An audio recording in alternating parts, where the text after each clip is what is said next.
Don't be afraid to get dirty. Good morning, guys. Trevor Thompson, TNT Pressure Cleaning Dynamite Service with explosive results. We can tell by the color of what kind of batch mix we want.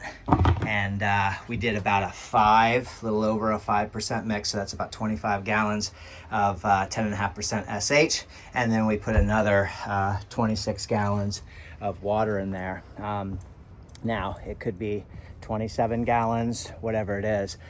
We are on the Intercoastal Waterway. Big problem is today's trash day. So if you wanted to park in the cul-de-sac, the trash guys are gonna start beeping, and so you gotta move right away. We have a soft wash setup. We have an X-Jet setup. We have a lot of hoses.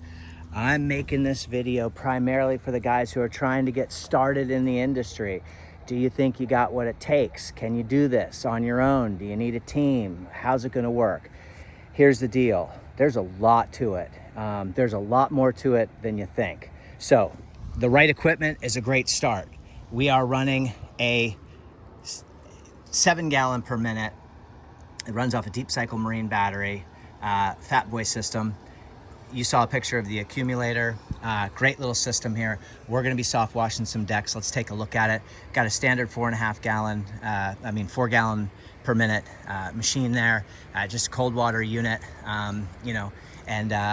this will certainly do the job, because we're not gonna wanna agitate certain surfaces. I'm gonna show you really quickly before we walk around the back. Take a look at this. So this driveway is brand new.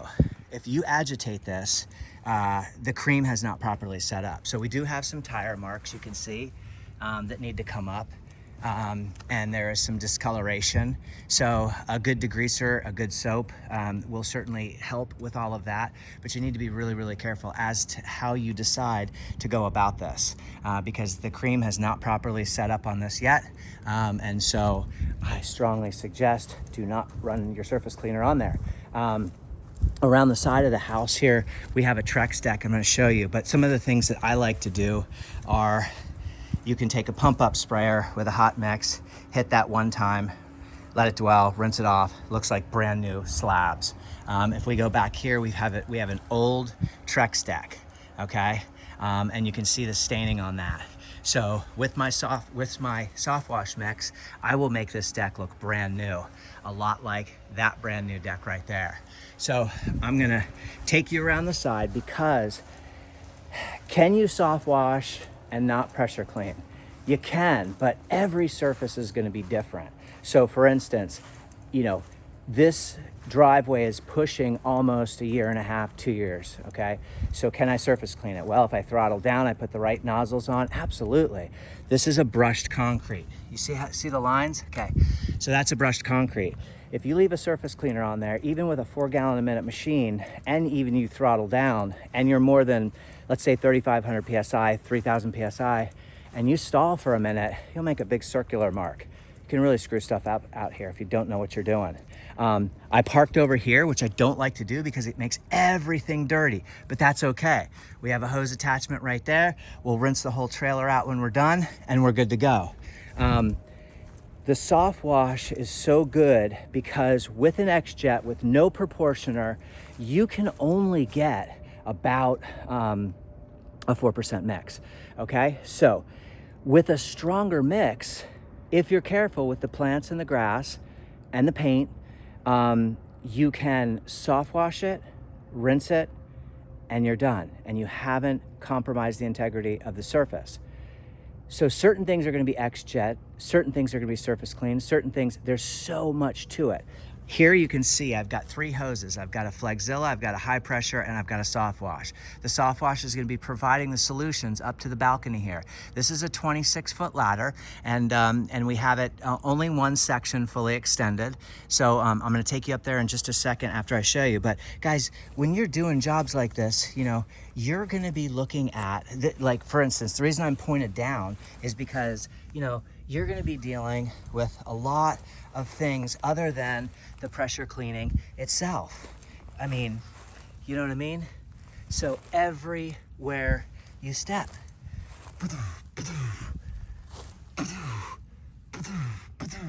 you know what I mean? So there's a lot more to this than just setting up a ladder, running some hoses and running some water. You know, you got to be willing to get yourself into this type of situation. Be cautious of chipped paint. And that's why you want to be able to greatly reduce your pressure. So you're going to need a J-rod, you're going to need an X-Jet, you're going to need multiple different types of nozzles and cleaning ability. You can see here that we're pretty clean, but if we look up, you know, again, so you can see all your spider webs and your cobwebs. That's going to get all knocked down today. Okay, so we're going to lay a nice solution on there. But while you're cleaning this deck, and you can see the algae that's set up on the wall here, okay, but you have compromised paint, so you can't blast that. You've got patio furniture, and if you look at that patio furniture, you can just see, you know, you can see how bad that is. So that's gonna come bright white and absolutely beautiful, as well as always within these seams here, you've got your algae, your mold, and your mildew that's set up. So we're gonna clean this entire deck. The very first thing we're gonna do is get up and clean this upper deck here and everything up there. So we have a surfactant, we have a window cleaner, we have a bunch of products already up there. I'm gonna show you what that looks like. And then we're gonna come down here and clean this, and then we're gonna do a house wash. And then we're going to, you can see how this all needs to be cleaned up. So we're gonna do a house wash, and then we're going to finally, you can see what my joints look like here. So we want those nice and clean. And then we're gonna lay a solution down in here to get that cleaned up. That's that Trex deck that I originally showed you. And then of course you have an outdoor cooking station that we wanna make sure that these countertops are nice and clean, dusted off properly. We're not gonna be treating for rust or anything like that on the stainless. And we're gonna be cleaning off the table. We're gonna be mindful of our things here. So you're gonna need different types of soaps. You're gonna need different types of window cleaners. You're gonna need if you buy a machine, you're stuck with a 40 degree, a 25 degree, a 15 degree, and a 0 degree. Those are high pressure tips. We barely even ever use those. Now, with this driveway, I'll show you really quick before I go up without stepping in 14,000 different landmines. I'm gonna show you really quickly my 2-foot stainless with my J-rod set up. I've got that prepped out over here. So you see a 15 degree tip right there, that nozzle. That's a shooter tip, that's a wide fan, and that's a super 60 degree broom. So you have multiple different types of tips off of your stainless steel, and I'll be using this, which I don't suggest you guys using. I would go with either a 40 or a 25. That's a 15, but a 25 would be perfect for that driveway. Make sure you stand 12 to 18 inches away from the concrete.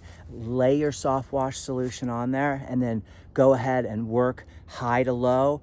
And that way you will have absolutely no problem whatsoever cleaning that driveway. Now, if you didn't use a degreaser on the tire marks, you may still see tire marks.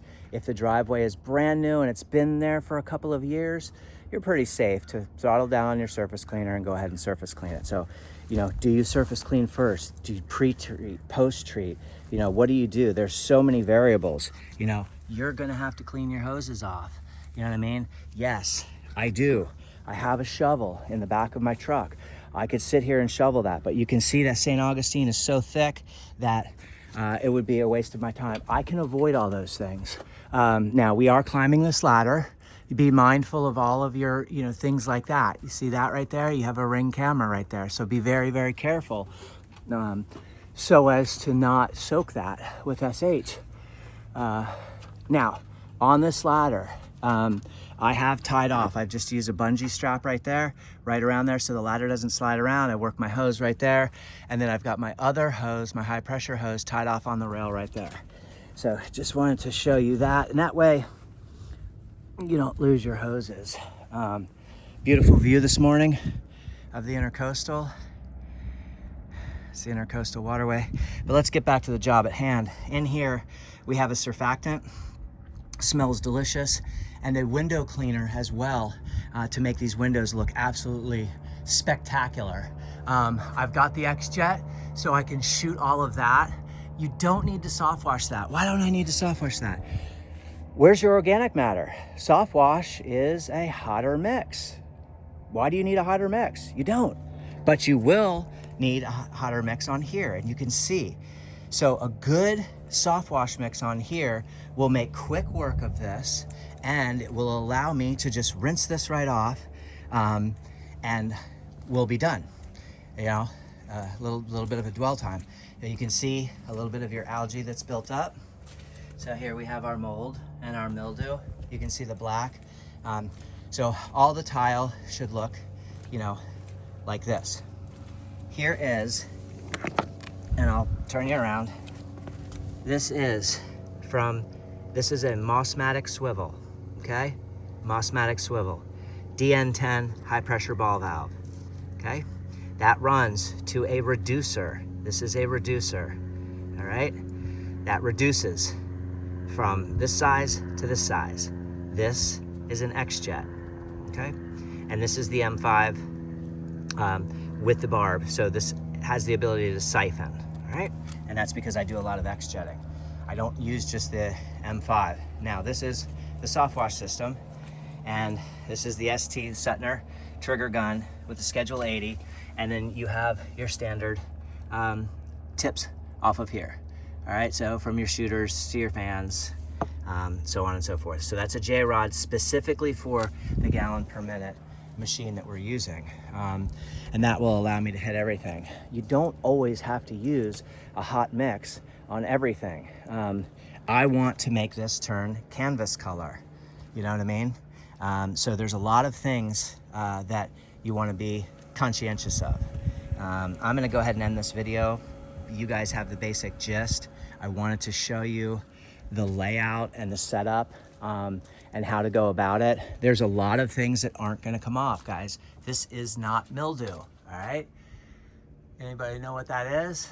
That's gonna be runoff from the roof, okay? So can you use an aluminum brightener on there? No, because that's not aluminum. See what I mean? That's wood, okay? So there's a lot of things in regard to stains that you're gonna need to be knowledgeable about. I'm gonna turn you upside down really quick so you can see this flashing under here. Maybe I'll show you from the other side. Anyway, there's a lot of things that you are going to have to study up on so that you know how to lift stains properly. You know, and then certain things like a good sodium hydroxide mix just gets these guys right off. A good soap, you know, gets these guys off. That is a mud dauber nest. So make sure that you're relatively safe when you're doing this type of work. Make sure you invest in the right equipment. Make sure you're not scared to, you know, get yourself into positions and you have the ability. And if you don't try it. It's just too dangerous. And make sure that you have the ability to make that look brand new. And enjoy the view. Enjoy the view. Enjoy your job. Enjoy your life. Unfortunately, I did have to park on the grass. I'm tracking a lot of mud in the trailer. We'll rinse all that down, rinse that out, and we'll make this house look absolutely brand new. I will be here most of the day. Take care, everyone. TNT Pressure Cleaning, dynamite service with explosive results. Just kidding.